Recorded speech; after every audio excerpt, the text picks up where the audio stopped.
Vida y misterios de la bendita María de Nazaret.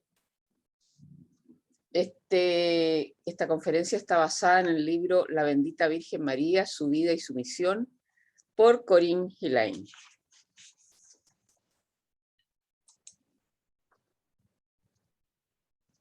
La Inmaculada Concepción de María y su Anunciación. La bendita Virgen María es el iniciado más elevado que alguna vez llegara a la tierra usando un cuerpo femenino. Existe una doble razón para esto. Ella vino como un patrón tipo perfecto para el perfeccionamiento de todo el sexo femenino. También vino a entregar al hombre uno de los mayores dones del cielo, a saber, el santo misterio de la Inmaculada Concepción. El cristiano esotérico entiende que cada poder espiritual demostrado por el Señor Cristo y la bendita Virgen simbolizan ciertas calificaciones espirituales que la humanidad algún día será capaz de demostrar en sí misma, pues cada hombre es un Cristo en formación. La Inmaculada Concepción posee un tremendo poder y es tan trascendental en sus implicaciones que la mente humana no alcanza hoy a comprender lo que estos tremendos poderes significan en su propia vida. Muchos estudiantes de la Biblia confunden los términos milagrosa concepción e inmaculada concepción. Técnicamente, la milagrosa concepción se refiere a la supuesta concepción del niño Jesús sin la intervención de un padre mortal, por el directo poder de Dios, mientras que la inmaculada concepción se refiere a la pura e inmaculada concepción de la misma María, por sus santos padres, Joaquín y Ana. La gran dificultad de todas estas historias yace en el hecho de que ciertas verdades pertenecen al mundo espiritual, son interpretadas en forma materialista como si estuvieran en relación con el objetivo mundo material, y de ahí resulta la confusión. El matrimonio de Ana y Joaquín fue puro y santo, pues en él se mezcló el poder del Espíritu Santo. Ellos engendraron a María, quien se convertiría en la madre de la gran luz.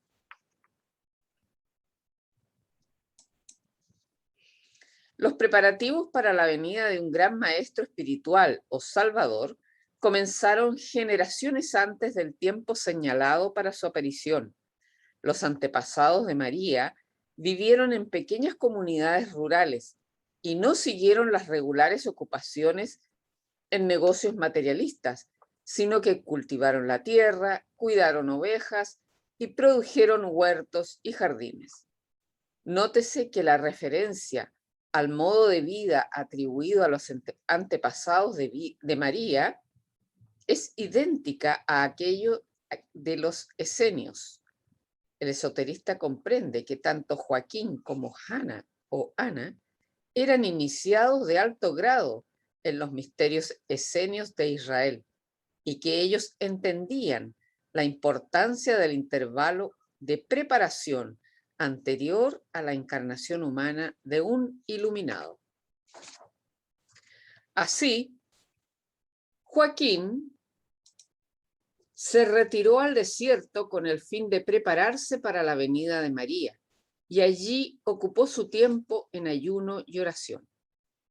Ana también buscó la soledad de los bellos jardines que rodeaban su casa, porque ella pasó las horas en oración y meditación.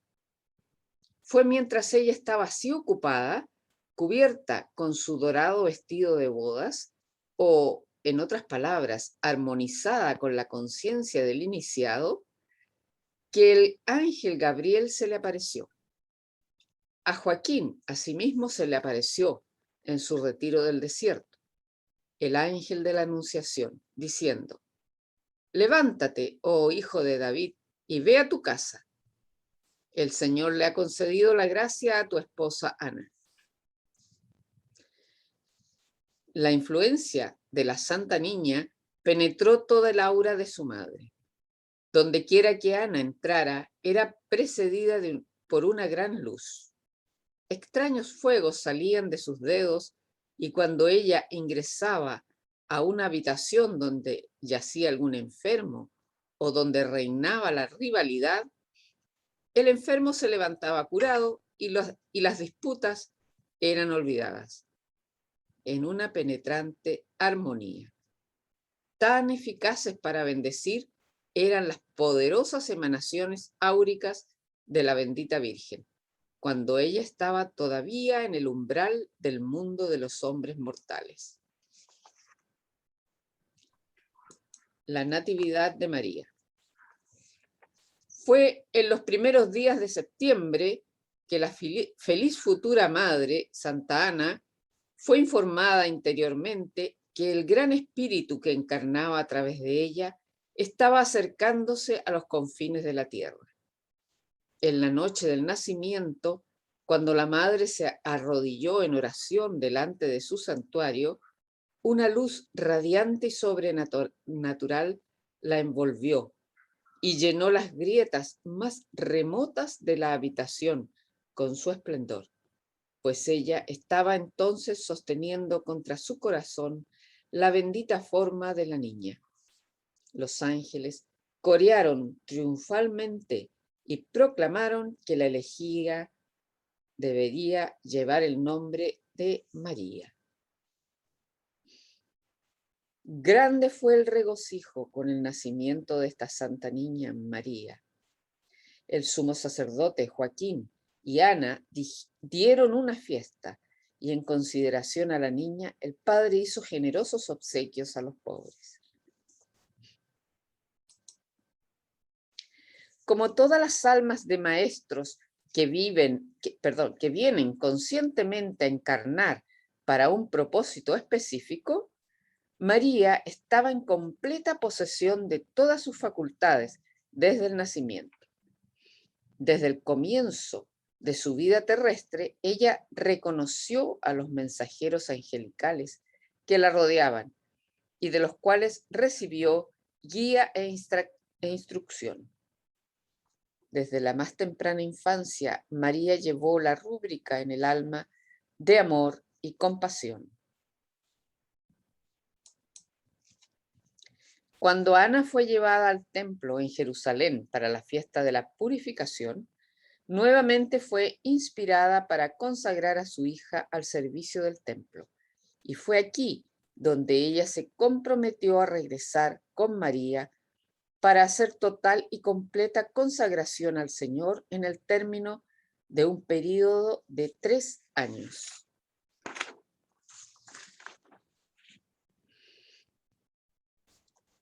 La dedicación de María al templo. Joaquín construyó para su hija un hermoso aposento santuario, decorado con extraordinarias y costosas telas, y que contenía un imponente santuario. Allí ella moró durante los tiernos años, en una atmósfera de mundo celestial, rodeada de paz y belleza y acompañada por ángeles. Ella fue instruida por sus padres iniciados, quienes supieron de sus propios maestros angelicales del gran destino que aguardaba a su hija. Cuando María tenía 3 años de edad, sus padres escogieron 7 doncellas, neófitas en los santos misterios, para acompañar a la Virgen a Jerusalén, donde ella fue presentada en el templo y recibida con alabanzas y agradecimiento, y el sumo sacerdote hizo la profecía, comillas, el Señor Dios de Israel bendecirá tu nombre, María, pues en ti Él ha revelado la redención de los pueblos, cierre de comillas. Antes de salir de la casa de sus padres en Nazaret, varios sacerdotes del templo habían venido a examinarla en cuanto a su mérito para residir en el templo. Fueron grandemente sorprendidos y casi atemorizados por la sabiduría de la pequeña niña, junto con su extrema humildad y dulzura de carácter. Similarmente, Cuando ella entró en el templo, todos fueron unánimes al aclamarla como una niña sabia y talentosa.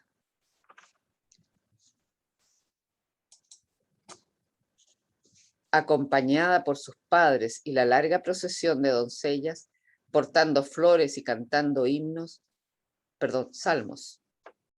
María llegó a la corte de mujeres, permaneciendo delante de los 15 escalones que conducen a la puerta de Nicanor. Joaquín y Ana formalmente consagraron al cielo a su adorada hija. María subió sola los escalones y entró. Allí fue saludada por las 10 jóvenes residentes del templo y la mujer santa, Ana la profetisa, cuyo trabajo consistía en vigilar y dirigir las vidas de aquellas jóvenes neófitas del templo.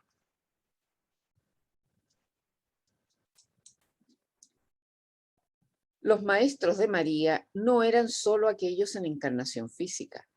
Ella había estado en contacto consciente con ángeles desde su nacimiento. Fue después de su ingreso en el templo que ella llegó a la conciencia exaltada, en donde recibió la iluminación del mismo bendito Señor. En la santidad de su pequeña pieza, examinando el templo interior que contiene al Santo de los Santos, María conoció el divino éxtasis de grupos de ángeles con su triunfal coro y el sublime milagro del amor que el bendito Señor le había concedido. María fue constante en la oración y creció en gracia y entendimiento de Dios, el todo bondadoso. Los sacerdotes la miraban con veneración y echaban suertes para descubrir cuál de ellos era digno de convertirse en su maestro en los misterios más profundos de la ley. La suerte cayó sobre Sadoc, un hombre maduro, tanto en años como en sabiduría. El sumo sacerdote bendijo a Sadoc y agregó, comillas, mira, el Señor ha preparado para ti una hija, es decir, María. Guárdala diligentemente y enséñale a entrar y salir del templo del Señor. Cierre de comillas.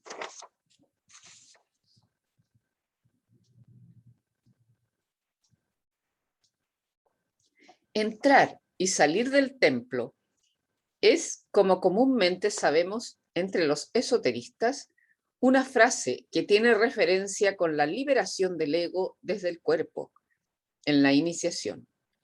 Un proceso que hace posible para el individuo visitar el templo no hecho con las manos, a saber, los planos internos de vida y existencia.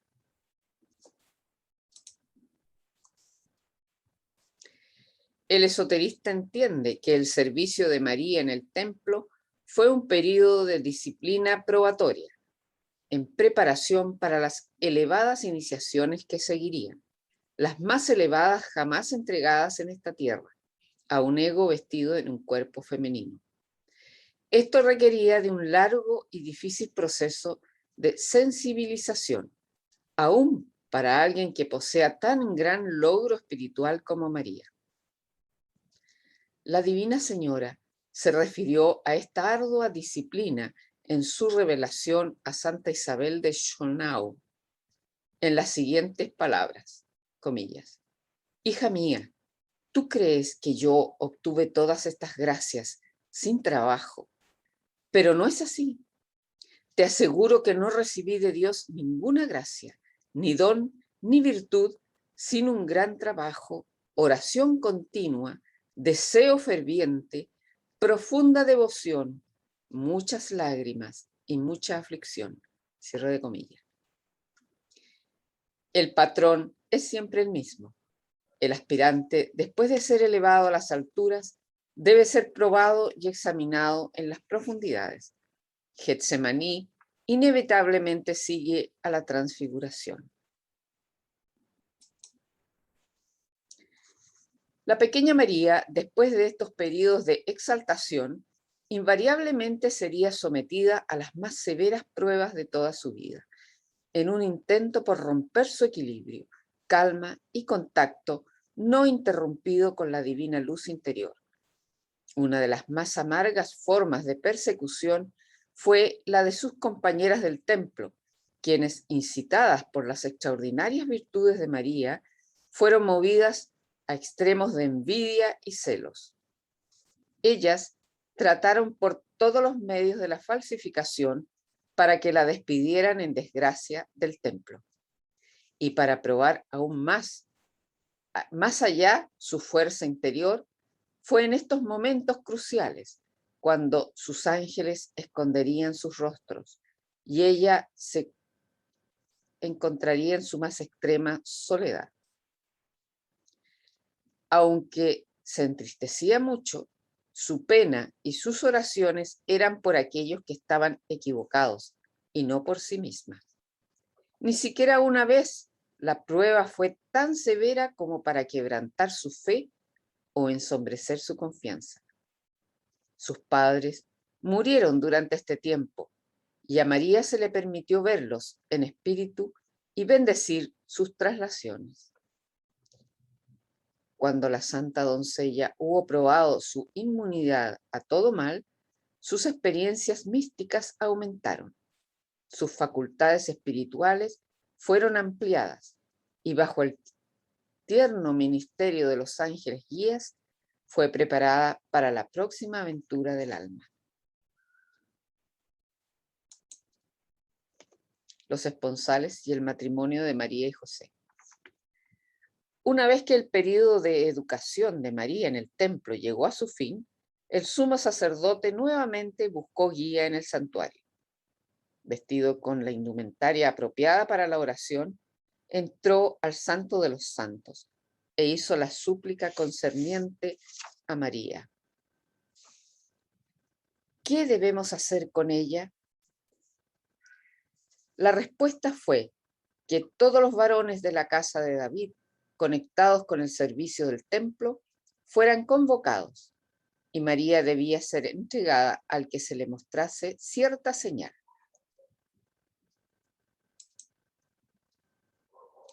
La antigua leyenda nos cuenta, comillas, vino a suceder que cuando todos ellos estaban reunidos, José se hallaba entre ellos, y mientras esperaban, una paloma blanca como la nieve salió del santuario y descendió sobre el báculo de José, del cual había brotado una flor, y luego voló sobre su cabeza, después de lo cual volvió a entrar en el templo y en el santuario. Entonces, toda la gente afuera gritó, diciendo, Dios es justo en todos sus caminos, pues no hay aquí varón que sea tan parecido a María como José, y es propio que ella le pertenezca a él.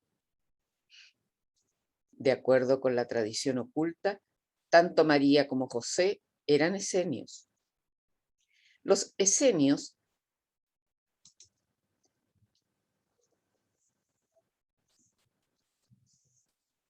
eran una secta ascética, a cuyo cuidado fueron confiados los libros secretos de Israel, los que habían sido encargados al gran iniciado Esdras, para que los escribiera en el místico campo de Ardad, en Babilonia, varios cientos de años antes.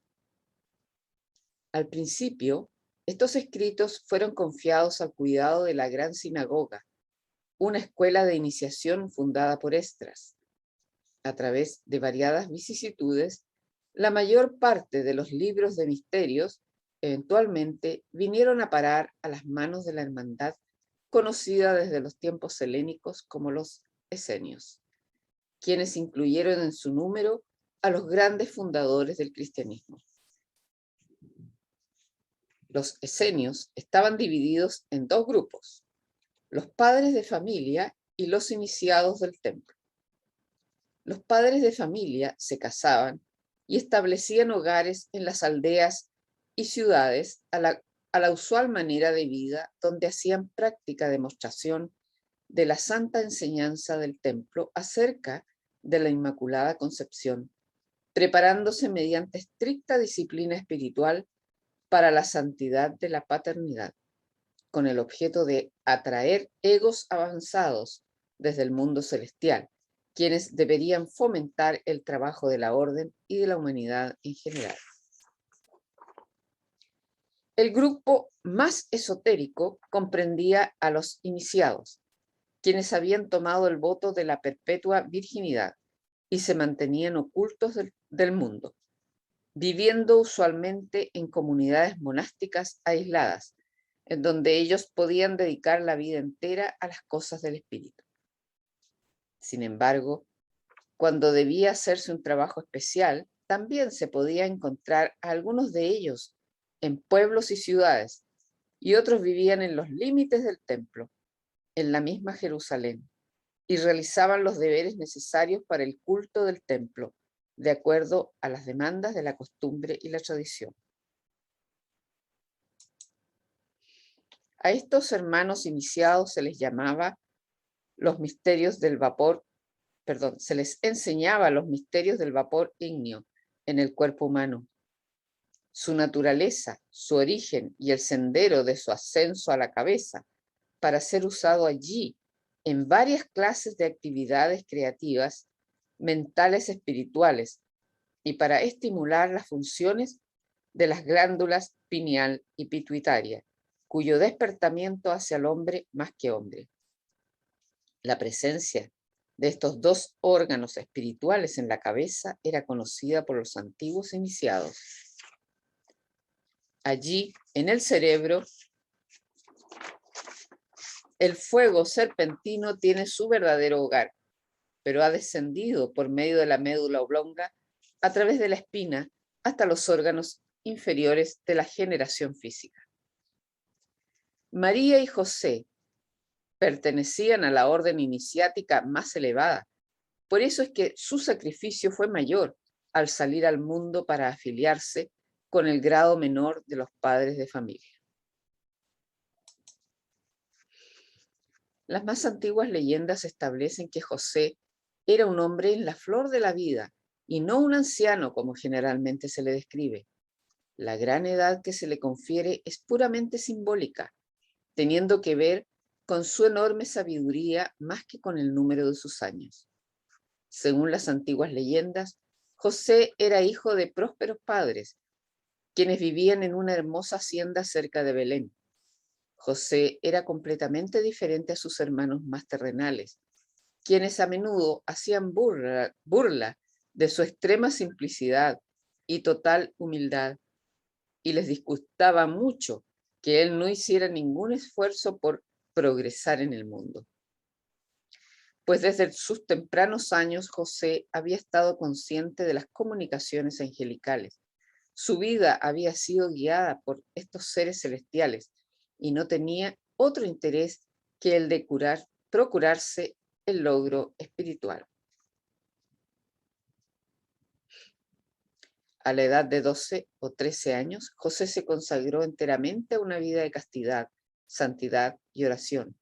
Cuando alcanzó la edad de 20 años, se fue a vivir solo en una pequeña casa en Tiberías, junto al lago de Galilea. Y ahí trabajó como ayudante de carpintero. A medida que pasaban los años, él crecía en piedad y sabiduría y se entregaba cada día más a la oración y a las visiones estáticas y a las comunicaciones angelicales. Cuando en esas visiones se le dieron las instrucciones para ponerse en marcha hacia el templo de Jerusalén, él obedeció la orden sin preguntar. José tenía en esa época 33 años de edad. Era atractivo en el carácter, hermoso en apariencia y radiante con esa luz que solo el espíritu iluminado puede dar. Sus contemporáneos apreciaron su elevado logro justamente cuando declararon que ningún otro hombre armonizaba tanto con la Virgen María. Su vida entera había sido oración, preparación y dedicación a su sublime misión como compañero de María. De él se dice que se asemejaba a los ángeles, con quienes, igual que María, mantenía una comunión más estrecha que con los hombres. El misterio de la Inmaculada Concepción. El misterio más profundo relacionado con la evolución humana es el de la Inmaculada Concepción. Sus verdades han sido veladas deliberadamente a la opinión pública, la cual no podría comprenderlas. El rito de la Inmaculada Concepción debe ser restaurado a su justo lugar en el entendimiento humano, y esto sucederá cuando en la nueva era sea otra vez parte importante e integral de la vida espiritual de la gente.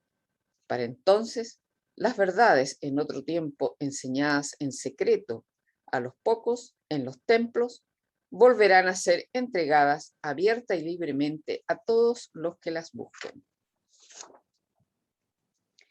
Cada aspirante, cuando éste califica para ello, pasa a través del rito de la Inmaculada Concepción.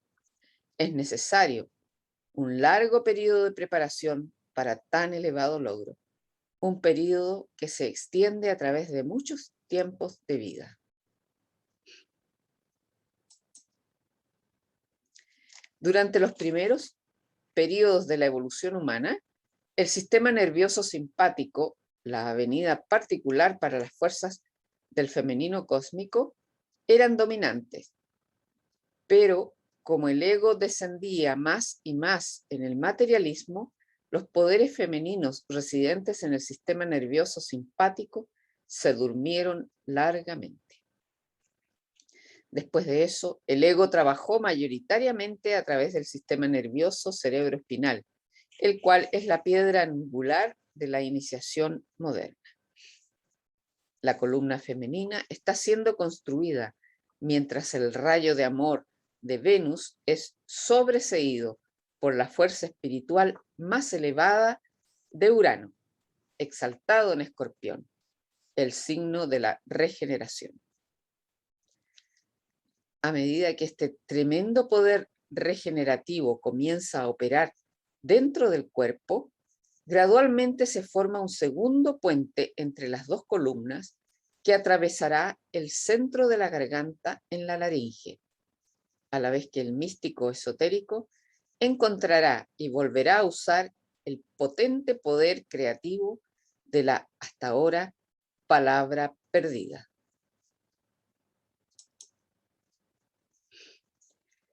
Cuando la fuerza dual llega hasta los órganos espirituales de la cabeza, las glándulas pineal y pituitaria, se forma un tercer puente en el tercer ventrículo. El cuerpo entonces se llena de luz y en tal templo iluminado, el aspirante es preparado para que pueda pasar a la gloria del alma sobrenatural del Santo de los Santos, que enigmáticamente se conoce como el rito de la Inmaculada Concepción. Tal fue el sublime logro de la gran mujer maestra, la Madre del Santo Jesús, quien trabajó en forma consciente sobre los planos internos para ayudarlo a preparar el cuerpo más perfecto alguna vez construido en la tierra.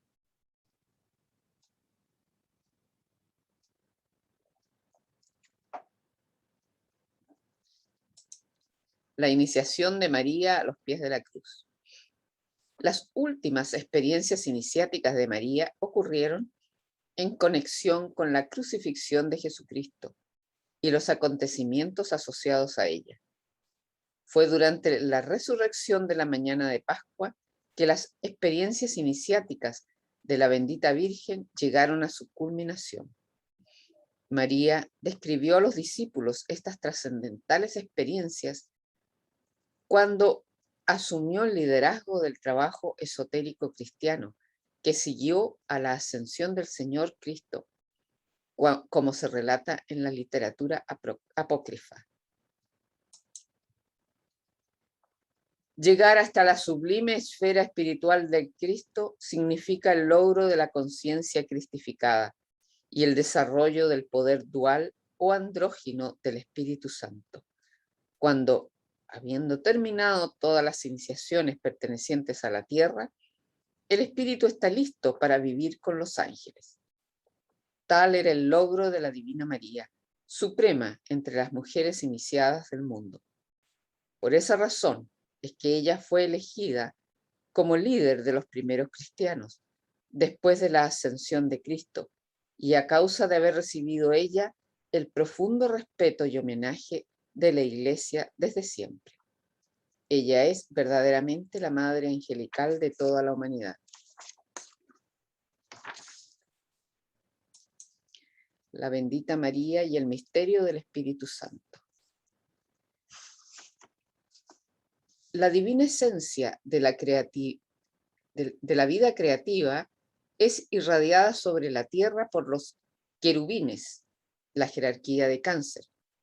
Estas fuerzas no descienden más allá del mundo del espíritu de vida, el reino de la conciencia de Cristo. Desde este elevado plano, la fuerza creativa es recibida y transmitida a la tierra por el gran ser conocido como el Espíritu Santo, el más exaltado de todos los seres angelicales, cuyo hogar es el tercer cielo. Gabriel y sus ángeles son los mensajeros entre el Espíritu Santo y la humanidad, por medio del inferior o primer cielo. Toda la vida que se desarrolla en nuestro planeta está bajo la guía de este tercer aspecto de la divinidad. Su fuerza es dual, es positiva y negativa, masculina y femenina, voluntad e imaginación, intelecto y amor. María fue cubierta por la sombra del Espíritu Santo, porque ella era la suprema iniciada de todas las mujeres terrestres y estaba más cerca de haber perfeccionado dentro de sí misma la imagen, obra o la facultad femenina del Espíritu. Ella, por la razón de este logro, fue capaz de ayudar al Maestro Jesús en la formación del más perfecto cuerpo alguna vez conocido sobre el plano terrestre. Toda la vida terrestre de la Virgen María fue preparatoria para su traslación al reino angelical. Ella estuvo desde el nacimiento en la más estrecha armonía con los ángeles, mucho más que con la humanidad. Su mente pura estaba atenta a su vida y actividades. Traslación de la bendita Virgen. María vivió su vida bajo la protección de San Juan y protegida por la comunidad cristiana sobre la que presidía como la más venerada de los maestros espirituales. Después de la ascensión del Cristo, María fue reconocida como líder de la comunidad cristiana esotérica, a pesar del hecho de que en el mundo exterior, no ella, sino Juan y Pedro eran preeminentes. La condición del mundo antiguo era tal que ninguna mujer podía, con algún grado de seguridad, viajar libremente.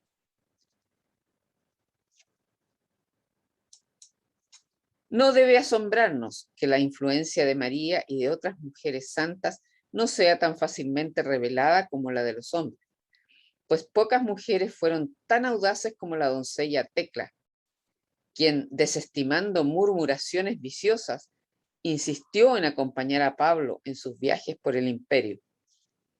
En la narración apócrifa de los Hechos de Pablo, leemos la historia de Tecla y aprendemos que Pablo le dio poder para enseñar y continuar el trabajo de los verdaderos discípulos de Cristo. Este documento ha sido rechazado por el cristianismo ortodoxo, en parte porque así confiere autoridad espiritual a las mujeres, como francamente lo admiten ciertos padres de la Iglesia. Los hechos de Pablo y Tecla constituyen un testamento de feminismo cristiano, pues Pablo le otorgó a Tecla toda autoridad, la autoridad de un apóstol de Cristo. Según las tradiciones, la autoridad espiritual de María fue aceptada sin preguntas por la comunidad de los cristianos. Ella era atendida a toda hora por un grupo de sus discípulas. Estas fieles mujeres siempre acompañaban a María. María estaba considerada por ellas como una mujer gloriosa. Leemos, porque ellas veían los signos y maravillas que ella hacía frente a ellas, de día y de noche. El primero de sus milagros que observaron fue la fragancia que era del más dulce perfume que emanaba de su cuerpo-alma y literalmente llenaba la casa donde ella se encontraba, como las olas del mar. Después vinieron los milagros de curación. Los enfermos acudían a ella para ser bendecidos y eran curados de sus males y se maravillaban cuando veían la gran gloria que gravitaba sobre ella. Un día, cuando María estaba orando como era su costumbre, al lado de la tumba santa en el Gólgota, los cielos se abrieron y el ángel Gabriel se apareció y dijo: tú vas a salir pronto de este mundo pasajero hacia la vida que es eterna. María sin tardanza convocó a las vírgenes, sus asistentes, y les dijo: voy a ir a Belén. Si hay alguna entre ustedes que desee venir conmigo, dejen que lo haga. Ellas respondieron a una voz: todas nosotras iremos contigo donde vayas, y no nos separaremos de ti ningún día de nuestras vidas.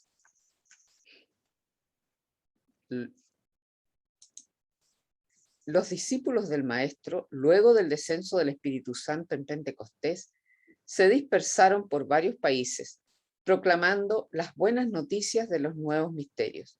Su logro espiritual trascendió las limitaciones del tiempo y el espacio.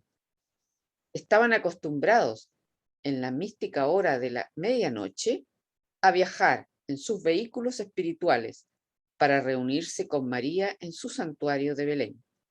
Allí recibían de ella la última instrucción. La traslación de María sucedió en cósmico esplendor. Miles de seres espirituales tomaron sus posiciones como pilares alrededor del aposento superior, y allí descendió desde lo alto un arca de flama y fuego que dio sombra a la bendita mujer.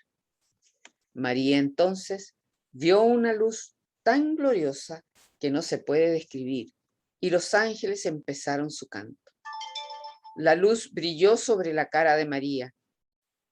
Ella levantó sus manos en bendición sobre los discípulos, e inmediatamente su alma se apartó de su cuerpo, después de lo cual una gran luz llenó el lugar y se sintió una agradable fragancia, y una voz desde el cielo diciendo: bendita seas tú, oh bendita reina de las mujeres.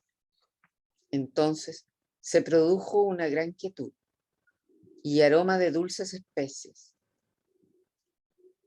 exhalaban desde el aposento superior en que yacía María. Sus últimas palabras fueron idénticas a las de Cristo cuando este glorioso espíritu fue liberado de la cruz de la materia. Padre, en tus manos encomiendo mi espíritu. Encima de todos ellos y alrededor del féretro de María se extendió una blanca cortina de luz. Miles de ángeles la rodearon allí cantando aleluyas. Cuando el cuerpo fue sacado del aposento, transportado por los discípulos, fue acompañado por multitudes, quienes habían venido desde Jerusalén para rendir homenaje a la bendita María. Juan, el amado, caminaba delante del féretro llevando una rama de palma, la cual brillaba con una luz sobrenatural, y todos los que la tocaban eran sanados de diversos males.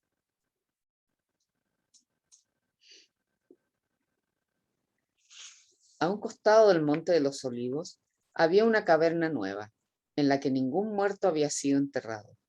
En la caverna pusieron el cuerpo de María. Al término de 3 días, los discípulos entraron a la tumba, pero el cuerpo de la bendita Virgen ya no estaba visible. En su lugar había un fragante y luminoso montón de rosas y lirios, que, dice la leyenda, habían brotado a través de la tumba y por toda la entrada, símbolo de la completa y total transmutación de la materia en espíritu.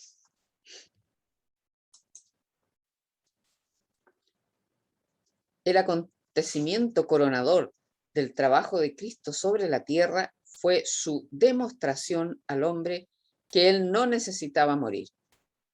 Perdemos la más sublime altura de las enseñanzas del Maestro a menos que entendamos que la resurrección no se aplicaba al Cristo solamente, sino que era una manifestación de lo que el mismo hombre obtendría. La superación de la muerte es alcanzada en lo que el cristiano místico se refiere como la iniciación por tierra, en donde el hombre aprende a controlar cada átomo físico por el poder del espíritu. Así, recostar el cuerpo físico significa la transmutación de sus elementos en espíritu. Por eso llega a ser invisible a los ojos mortales. La bendita Virgen fue la primera y la más avanzada discípula de Cristo. Era justo, por lo tanto, que ella fuera la primera en demostrar este elevado logro. El místico ceremonial de la muerte a través de la cual ella pasó fue la iniciación de tierra. La leyenda que cuenta de los fragantes montones de lirios y rosas que llenaron la fosa después de la desaparición del cuerpo, el cual había sido colocado en ella, es una hermosa interpretación simbólica de esta profundísima verdad. La asunción de la bendita Virgen. Al término de su misión en la tierra, la Santa Virgen fue sacada de las corrientes de vida humana y trasladada a la evolución angelical. Toda su vida había sido una preparación para esta traslación, y Gabriel, el príncipe de los ángeles, fue su maestro y guía desde la temprana infancia, preparándola para su exaltado destino. Su traslación hacia el reino angelical es conocida en la Iglesia como la Asunción, pero toda su significación esotérica, sin embargo, se ha perdido desde los primeros días del cristianismo.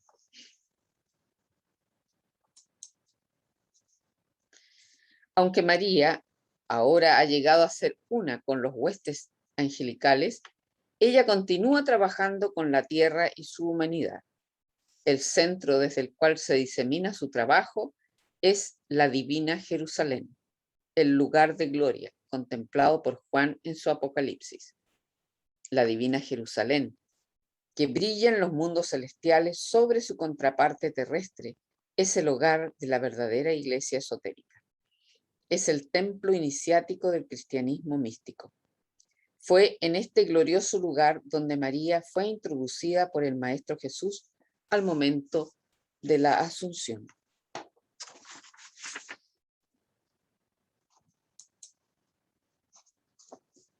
La tumba vacía de María. Por 1500 años, la Iglesia Católica ha enseñado que la Virgen María ascendió corporalmente al cielo en su muerte aparente o dormición. El 1 de noviembre de 1950, el Papa Pío XII proclamó la doctrina de la Asunción de la Virgen como dogma de la Iglesia.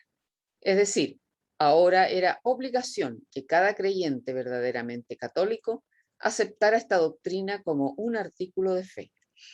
En tiempos pasados, el católico era libre de aceptar o rechazar esta doctrina como él pudiera elegir, sin perjudicar su permanencia en la Iglesia. Aunque la gran mayoría de los católicos aceptó el concepto de la ascensión corpórea de María sin preguntar. El solemne decreto del Vaticano, por lo tanto, fue recibido con alegría por los católicos más creyentes. No obstante, había voces discrepantes de aquellos que veían el dogma como un ejemplo del denso materialismo en el que había caído la Iglesia en las pasadas centurias desde su fundación.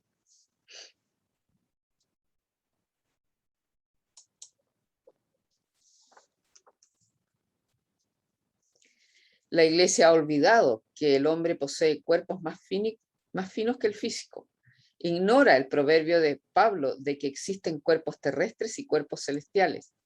El cristiano místico retiene este antiguo conocimiento del misterio y proclama la enseñanza original de que cuando la Virgen fue recibida en el cielo para reinar entre los ángeles, ella había alcanzado el estado más exaltado de conciencia posible sobre el plano terrestre, Bajo la guía del Señor Cristo, ella pasó ante la misma presencia de Dios, el Padre, vestida no con una túnica de polvo, sino ataviada con la gloria dorada de su radiante cuerpo-alma, descrito en las leyendas como un manto de luz. El cuerpo físico pertenece a la tierra y cuando se desecha debe retornar al polvo. Esta es una ley inmutable, como la ley de la gravitación. Las leyendas establecen que ciertamente los discípulos encontraron vacía la tumba de María. Ella había llegado hasta ese elevado grado de conciencia del iniciado que la habilitaba para ejercer completo control sobre la materia física. Su cuerpo, tan puro y hermoso como la tierra pudiera producir, jamás fue tocado por la enfermedad ni dañado por la edad. Cuando ella lo desechó, instantáneamente fue restituido a los elementos, de los cuales estaba compuesto, como en el caso de Jesucristo. El cuerpo-alma que ascendió al cielo no fue un mero fantasma, sino un cuerpo real de sustancia celestial, llamado en alquimia el cuerpo diamante del adepto, fraguado en el horno del Espíritu Santo, el fuego creativo del universo. Eso que quedaba atrás era una cáscara imperceptible desde el momento en que el verdadero cuerpo salía a la inmortalidad y al cielo.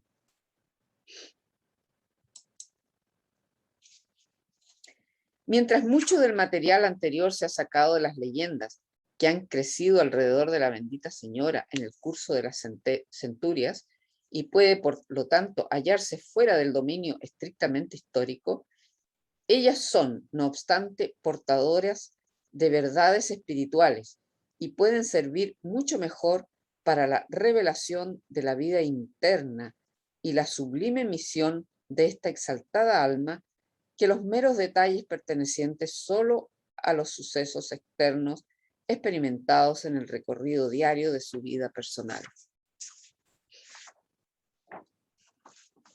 Pero con respecto al trabajo del templo, de los planos internos, del cual hablan estas leyendas, no tenemos la simple rendición simbólica de los estados del alma, sino una recitación literal de las actividades reales que son directamente conocibles por quienes han desarrollado tanto sus facultades de alma como para ser capaces de funcionar conscientemente sobre los planos internos y traer la memoria de ellos a su ordinaria menguada conciencia.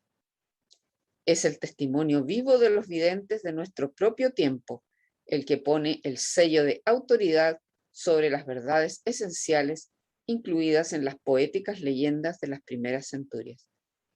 Ellas no deben ser aceptadas en base a evidencia documental, pues según consenso general, esta no existe. Muchas gracias.